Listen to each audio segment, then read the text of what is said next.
Okay, guys. Oh, happy day.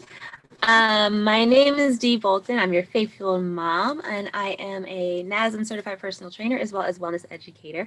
And this I'm super excited to share is I don't know what number, but it's my Woman Worth Knowing Wednesday. And I just like to share women who are absolutely dynamic. They're great at what they do and they're experts in their fields. And today I get to share a very dear friend of mine, Alexis Newman, who is a registered dietitian. And we're just bringing awareness to November, which is National Diabetes Awareness Month. And that's one of her actual specialties. A little bit more about Alexis. She helps professional women gain control of emotional eating and learns how to reduce food cravings and build confidence in their skin that they are in. She's a registered dietitian who is currently providing private nutrition counseling. She loves to help her clients think outside the box and find their inner voice to help them thrive. My friends, I want you to meet Alexis.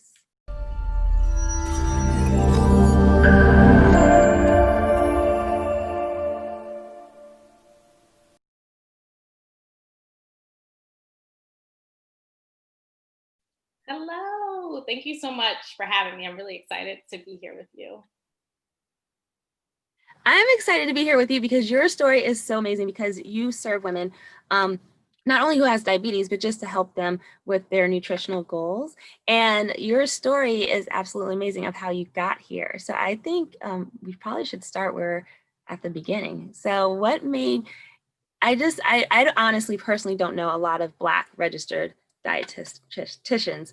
It's just not something that I don't know, I was introduced to, and especially until I got into the fitness field and all the ones that I've come across, there have been Black professionals, but not as many as our counterpart. So I just want to know what made you kind of get into this field?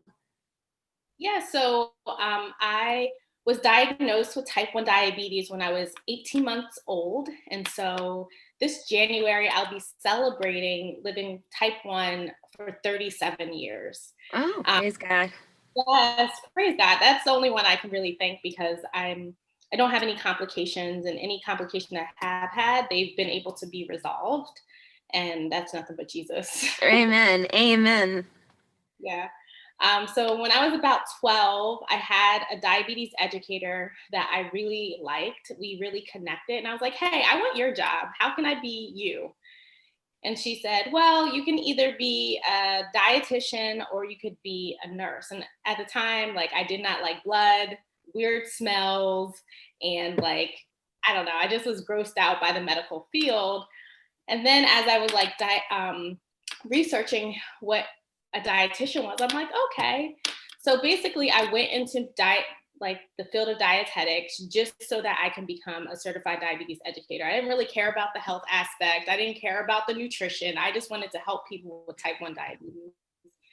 Um, so that was just what I did. I went to school. I had to do an internship. I had to pass a national exam, keep up with CEUs, and it's, what I do. And so it wasn't until about, I want to say 2011 or 2013, I was having a lot of random medical issues, nothing too severe, like mood swings, acne.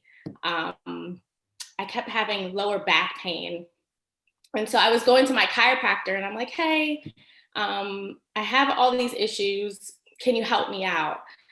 And I was a practicing dietitian at the time. And he was like, have you looked at your diet? And I was like, I have not looked at my diet. I was one of those practitioners who like ate whatever, barely ate a vegetable, didn't really exercise. But I was like telling people they should eat vegetables and exercise like that. I was that person. So I started to like dig into my health magically, right?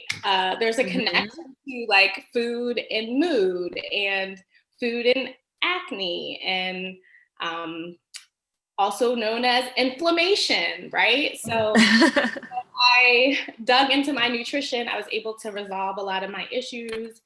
Through that time, I was able to realize I actually had a food allergy, which probably played a role in a lot of my like medical stuff.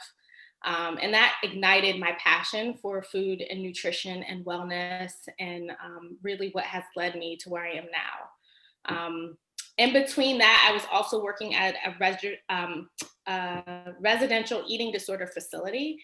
And so that's where I kind of learned about the psychology of emotions and really the connection of food and motion. So that's why I'm also passionate to help women really realign their relationship with food, because it really plays hand in hand with mood. And that's where I really learned the skills of nutrition therapy. That's kind of like what I do. Which I absolutely love, because you can't live life on a diet. And I feel like a lot of women feel like they can. And that the diet has nothing to do with why you're not nourishing yourself properly. Whether it be education, whether it be emotional, there's so many reasons. Whether you be in obsession mode, like when you're all about it, or you're just in, neglect and you're just not checked in.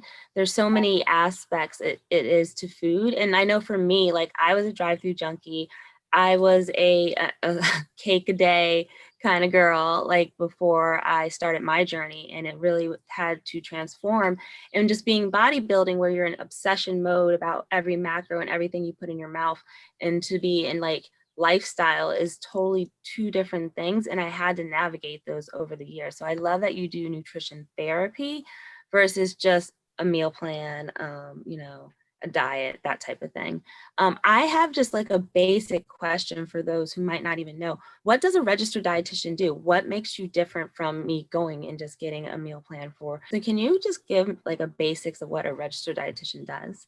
Yeah, so basically there's a couple different routes to go to become a registered dietitian. So I did this traditional route where I went to a 4-year university, and I have my bachelor's of science in nutrition and dietetics. And you have to take certain courses in order to get that bachelor's degree. And then you have to apply to get into an internship, and you have to match, like it's a matching system. Like if you don't match, you don't get in. And back in the day, because I've been a dietitian for a while, the matching was very good. It was like, I want to say like 96% match, where now it's very low. It's a very low match rate, just because of the saturation of people going into dietetics and not as many internships available. So I got into my internship, and I think it was like a couple thousand hours. I don't remember. It's horrible, but a couple thousand hours. And then once you that's one of those things you get done with it and you're like, it's over, I'm done. Exactly. Like, I'm never going to do that again. Exactly. And so after the internship, you didn't have to study for your board exam. And that for me, I mean, I could write a book about that, but praise God, I passed finally. It took me like 3 tries. And I found out in the studying of it, I have ADHD. So I'm about to age myself, but we went in college, I would take my exam paper and pencil, like paper and pen. Whereas, as this around when I left my internship, they transitioned the test to a computer test. So I was not familiar with taking a computer test, and that like messed me all up. So, but I'm a dietitian nonetheless. And you got it, right? Yes, exactly. So it's a lot that goes into it. There's other dietitians who've had different careers before. And so they may have to take some undergrad courses to get into a graduate program. And then they have to apply to the internship, and then they have to take their exam. So there's a couple different. And so once you get the board certification, what does that entail? Like what service do you provide as a registered dietitian? So we can work in various different places, clinical settings. So that would be typically in a hospital, where if you're newly diagnosed with high blood pressure, high cholesterol, cancer, any kind of medical disease, you would do the nutrition education to help them manage that. There's outpatient nutrition counseling. So you're not as critical per se, but you want to go to a dietitian to help maybe prevent or help you get off of medication or better manage your medical diseases. Like I started in a residential eating disorder facility. So different specialty facilities. I have friends who specialize in working in the school district. So they do education for the children in the school district. You can work in the government. So creating the guidelines for the labels.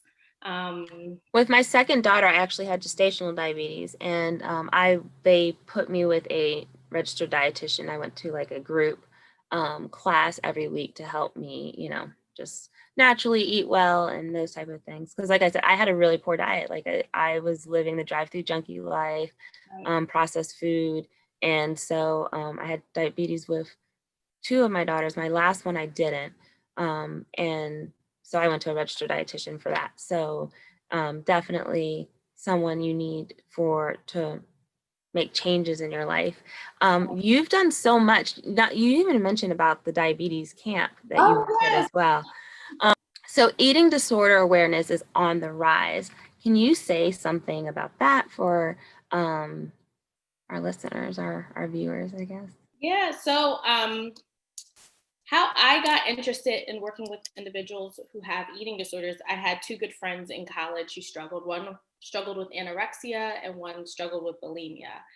And I'm naturally a compassionate person, so I really wanted to help, and I really felt helpless. And so I did a lot of research, and then I'm like, I really enjoy working with this population. And happened as I was finishing my internship, a job opened up. So I'm not active in that world right now. I have a couple dietitian friends. So one, if you follow the Encouraging Dietitian, she's African American, amazing dietitian who specializes in helping Black women who struggle with eating disorders. What I'm realizing now is that eating disorder was typically painted as a white, skinny disease, right? A lot of people who were in treatment that I treated, they were often Caucasian and very thin. But the reality is that people of all shapes and sizes struggle with eating disorders. And it really needs to be known that African American women struggle with eating disorder or disordered eating, and it's either brushed underneath the rug or it's just not addressed. And I know that a lot of people are speaking out against it to normalize the face of what someone who struggles with an eating disorder looks like. And I love that you put it disordered eating. That changes the perspective of it, because I feel like eating disorder has a, like you said, white connotation. And if you look at it as disordered eating, you think of it you just think of it differently, which is what it is. So that is amazing. I also want to talk about diabetes because it's National Diabetes Month, but I just wanted to share, like, because you're so brilliant and like you do so much for the community, and I just want to share all that you do. But let's start with the camp. What was your experience like there? It was amazing. So Keystone Diabetes Kids Camp, or Keystone Diabetic Kids Camp, I've been a part of for a very long time. And we are family. We love hard. We fight even harder. Like it's an amazing organization. It's all volunteer run. The majority of us are type 1 diabetic, and we've been friends for, I can't even do the counting. My first year there, it was coming out of my freshman year of college, I think, it was coming out of my sophomore year of college. Okay. I've been connected with them ever since. More recent, it's been hard because I have a toddler, so getting to camp with a toddler is impossible. I did it when she was about to be a year old, and camp is away, and that was like crazy. That was a wake-up call. Yeah. What season you were in. So then I transitioned to help with recruiting interns. So we do recruit for dietetic interns to get up and coming dietitians aware of type 1 diabetes, because a lot of people just don't know, and they don't know the life of it. So I love camp. I hope to still be involved in my old age. Just because it's important. There's not many type 1 diabetics of color. And so I think it's really important for me to use my voice and show my face and be at camp, just in case there's one or two diabetics of color there, so they can see that they can thrive and be okay with type 1 diabetes. So that's the reason why I continued after my sophomore year in college. That's awesome. So let's talk about that. Type 1, type 2. Yes. What's the difference? And also, you said there's not a lot of type 1 of color. Is that more prevalent in different, like, is that not prevalent in the Black culture? It's not prevalent in Black culture or Really? or any, yeah, it's typically like if you look up who's at risk for type 1, it's Caucasian people. Yeah. Okay. So what is type 1? Okay, sure. So what type 1 diabetes is basically there's a little organ called the pancreas, and there's a set of cells on the pancreas that create insulin. And think of insulin as a little key to open up your cell to let the sugar in. So for whatever reason, when you have type 1, your body kills off those cells, so you no longer have insulin to let sugar in your cells. So I am dependent on insulin, and anyone with type 1 diabetes is dependent on insulin. So you can either inject it with a syringe or an insulin pump or a combination of both. And typically, a lot of people think of young children getting it, but really at any age you can get type 1 because your immune system is attacking. Type 2 diabetes is basically when your body is making insulin and your body doesn't recognize that insulin is there, or you don't have enough insulin to keep your blood sugars in range. And typical risk factors is genetics, environmental factors. There is some correlation to your weight in type 2, but we're finding more and more that it's more of a genetic disease rather than based on weight alone.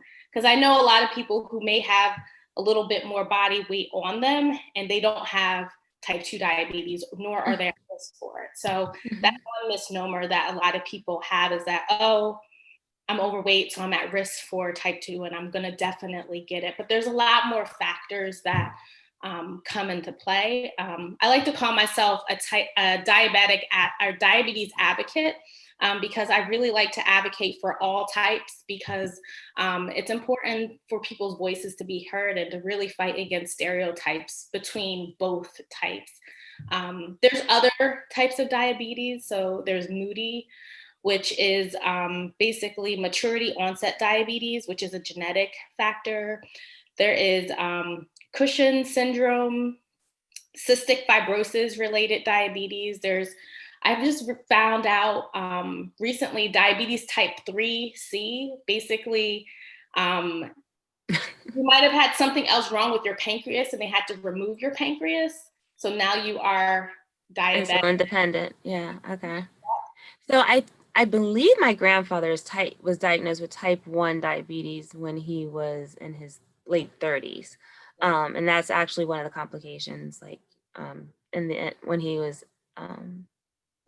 he passed. Do you think that that's been a correlation or something that we've been taught, like if heavier people are automatically at risk for type 2 diabetes? Well, I think that in research, they showed, I think it showed in research, oh, a lot of people who have a certain body weight, they have type 2, but they didn't look at why. So just because you have it doesn't mean that's the reason. I know that lifestyle can play a role in it. So if you have lots of inflammation, if you have lots of stressors, that can typically cause the onset of type 2 diabetes. And I think it just, in research, it showed up, but no one dug deeper to see why. So that means, anybody can be at risk for type 2 diabetes. Is it definitely diet dependent, or are there and there's also stress as a factor? What other things put you at risk for type 2 diabetes? I know that, like you said, stress, genetics, environmental factors. So toxins, things like that. And then those are the main ones that come to mind. Yeah. I think too, if you're not active, I know even for myself that on days that I'm not as active on other days, I'm a lot more insulin resistant, meaning I need more insulin.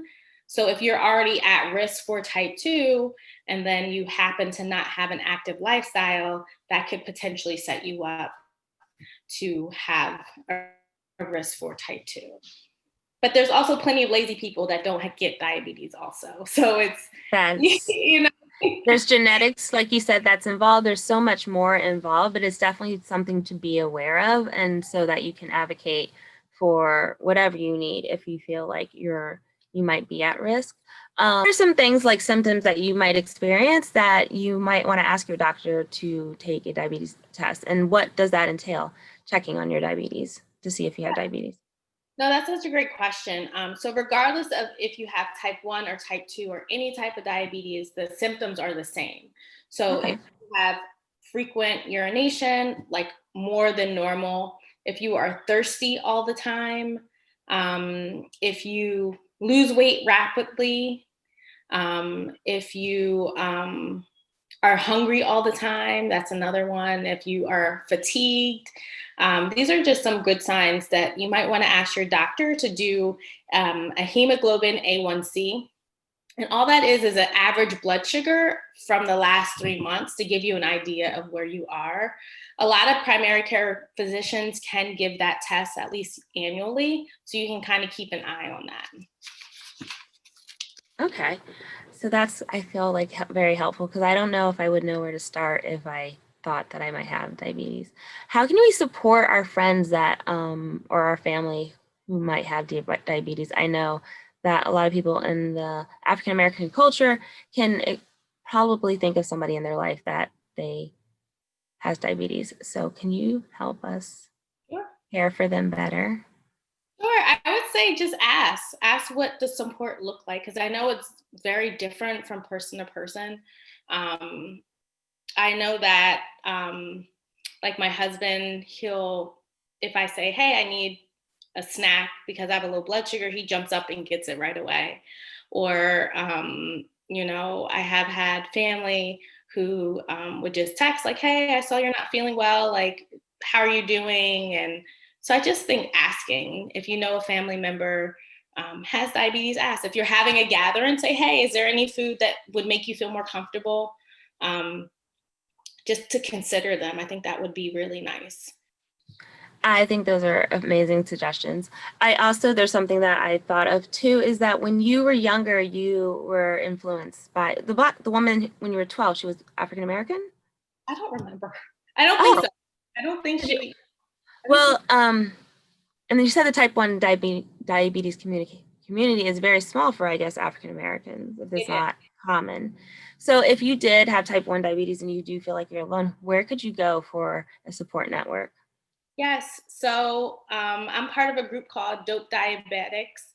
And that is on Facebook. It's for women who have any kind of diabetes, type 1, type 3. If you have a loved one, like it's just open. And then there's certain hashtags you can follow. So one is WOC diabetes, so women of color diabetes, BIPOC diabetes, Black diabetics. Like these are all hashtags that I've used to kind of get connected. And we call it the DOC, Diabetic Online Community on the DOC. So I love that. yeah, there's a couple pages I like. So my friend Kylene at Black Diabetic Girl, she's great information. And then I have another really good friend. She was misdiagnosed. I think they both were misdiagnosed. They were diagnosed as type 2, but eventually they were diagnosed with latent autoimmune diabetes. So a couple places where you can go for support if you're feeling alone is Dope Diabetics. We're on Facebook and also Instagram. It's a community for women that have diabetes, all types. Then there's also Black Diabetic Info, and my girl is on there giving some great education videos and information. And then also Black Diabetic Girl. There's another one for men. It's called Maximus Bolus, I believe. And this one is centered on African American men who have diabetes. So it's great. Very, very cool. Yeah, I think that's great information to keep people connected and just to learn as much information as you can, whether you have it or you have a loved one who has it and you just need to find community because that's how we all grow. That's great as you give those resources. So I would have to say you are amazing. From the time you were 18 months old to just share information about diabetes. And I think that, why can't I say it when I'm on camera? What I was saying to you before. That's so weird. My brain literally keeps going, like it's gone with thought. So it's really beautiful to see that's something that was put in you 18 months old. Like we all have our tests, and this could be something that, you know, most people wouldn't deal with, but you've successfully lived with type 1 diabetes for almost 37 years. That right there is amazing and a testament to God, like you said. And like something you've been called to do is just to share his glory through that. So it's really amazing to be able to just be hopefully a little link in the chain that gets your voice out to somebody who needs information about diabetes. And I'm so grateful that you were able to take the time today to be on the show. And how can people connect with you and just to learn more from you, because you're always posting fantastic content as well on Instagram and other social media? Yeah, so on Instagram, you can find me at Lady Lex, Ladielex. And that's mostly my day-to-day life with diabetes. I post pictures and memes and videos on that site, just more focused for diabetes education. And then for my professional nutrition counseling, it's Alexis_M_Newman, Newman. And that's more my professional page where I do more of the education for nutrition, emotional eating, and things like that. And you said that you do nutrition therapy. Do you work with people online? Can people connect with you that way? Yes, so I am currently taking new clients. I do nutrition counseling virtually right now just because of all that's happening. So yeah, and you can reach me on my Instagram page if you follow the link tree, and you can sign up there if you're interested in doing a discovery call. Perfect. And I will put all the information and ways to connect with you definitely in the show notes as well.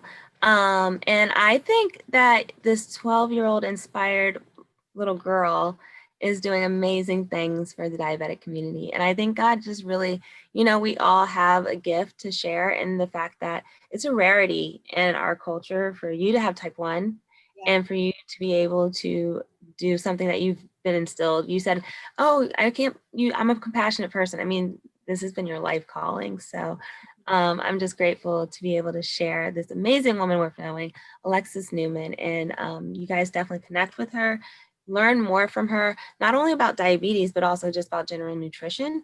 She can help you with both if you need those things. And yeah, until next time, guys, be blessed.